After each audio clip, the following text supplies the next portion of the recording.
وعاشروہن، یہ معاشرت سے ہے۔ اللہ تعالیٰ فرماتے ہیں کہ تم ان کے ساتھ اچھی معاشرت رکھو۔ اچھی معاشرت کہتے ہیں درگزر کے ساتھ معاملہ کرنا، محبت و پیار کے ساتھ کسی کو اپنے پاس رکھنا۔ اللہ تعالیٰ قرآن مجید میں سفارش فرمائے، بیویوں کی جانبداری فرماتے ہوئے، اے خاوندو وعاشروہن، تم اپنی بیویوں کے ساتھ اچھا برتاؤ کرو۔ اللہ تعالیٰ کی سفارش کو ہمیشہ ذہن میں رکھنا چاہیے اور اپنی بیویوں کے ساتھ الفت و محبت کی زندگی گزارنی چاہیے۔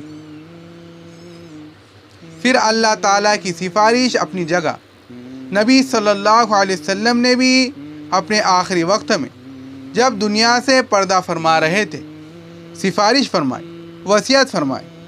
سنا ہے وصیت پر عمل کرنا ضروری ہوتا ہے، لوگوں کے لیے واجب ہو جاتا ہے۔ نبی صلی اللہ علیہ وسلم نے وصیت فرمائی۔ سیدہ عائشہ صدیقہ رضی اللہ تعالیٰ عنہ فرماتی ہیں کہ جب نبی صلی اللہ علیہ وسلم کی آواز کم ہو گئی تو میں نے اپنے کان آپ صلی اللہ علیہ وسلم کے منہ مبارک کے قریب کر دی تو میں نے سنا نبی صلی اللہ علیہ وسلم اس وقت فرما رہے تھے، اپنی امت کو آخری وصیت کر رہے تھے۔ فرمایا توحید پہ جمے رہنا، اور دوسری بات فرمائی اپنی بیوی اور اپنے ماتحتوں کے بارے میں اللہ سے ڈرتے رہنا۔ جیسے کوئی بیان کرنے والا تقریر کرنے کے بعد اپنا آخری مدعا بتا دیتا ہے، نچوڑ بتا دیتا ہے، اسی طرح نبی صلی اللہ علیہ وسلم نے بھی ساری زندگی کی تعلیمات کا نچوڑ اپنے آخری لمحے میں اپنی امت کو پہنچا دیا۔ اور وہ نچوڑ کیا تھا کہ توحید پر پکے رہنا، اور دوسری بات فرمائی بیوی اور ماتحتوں کے بارے میں اللہ تعالیٰ سے ڈرتے رہنا۔ یہ نبی صلی اللہ علیہ وسلم کی وصیت ہے، لہذا خاوندوں کو چاہیے کہ ذرا ہوش کے کانوں سے سنیں۔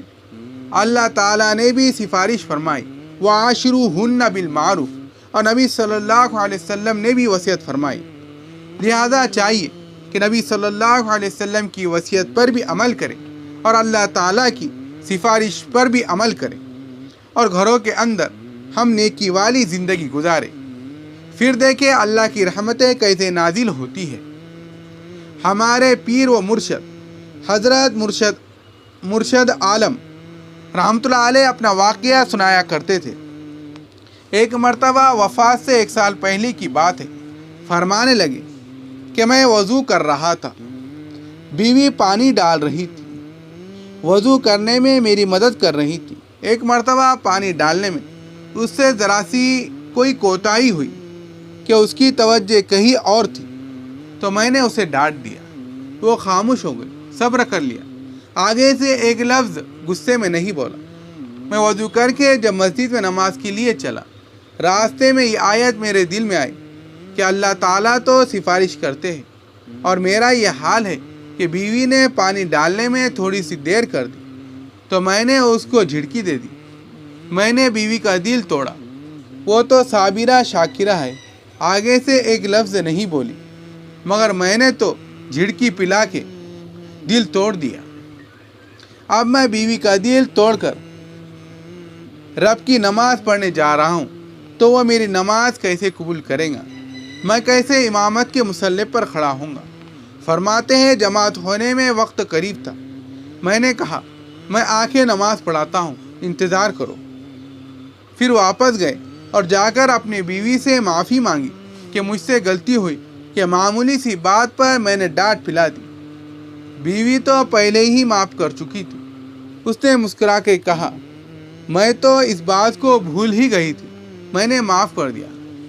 فرماتے ہیں کہ اس کے بعد میں مسجد آیا، تب امامت کے مصلی پر قدم رکھا کہ اب میری عبادت اللہ کے ہاں قبول ہوں گی۔ سوچے ہمارے مشائخ تو گھروں میں اپنی بیویوں کے ساتھ ایسی پیار والی، محبت والی، درگزر والی زندگی گزارتے تھے۔ آج ہم حافظ بھی ہے، قاری بھی ہے، صوفی بھی ہے، دیندار بھی کہلاتے، مگر گھروں کے اندر ایسی زندگی گزارتے ہیں کہ گھر کو رہنے والوں کے لیے جہنم بن رکھا ہے۔ پتہ نہیں قیامت کے دن ہماری بخشش کیسے ہوں گی؟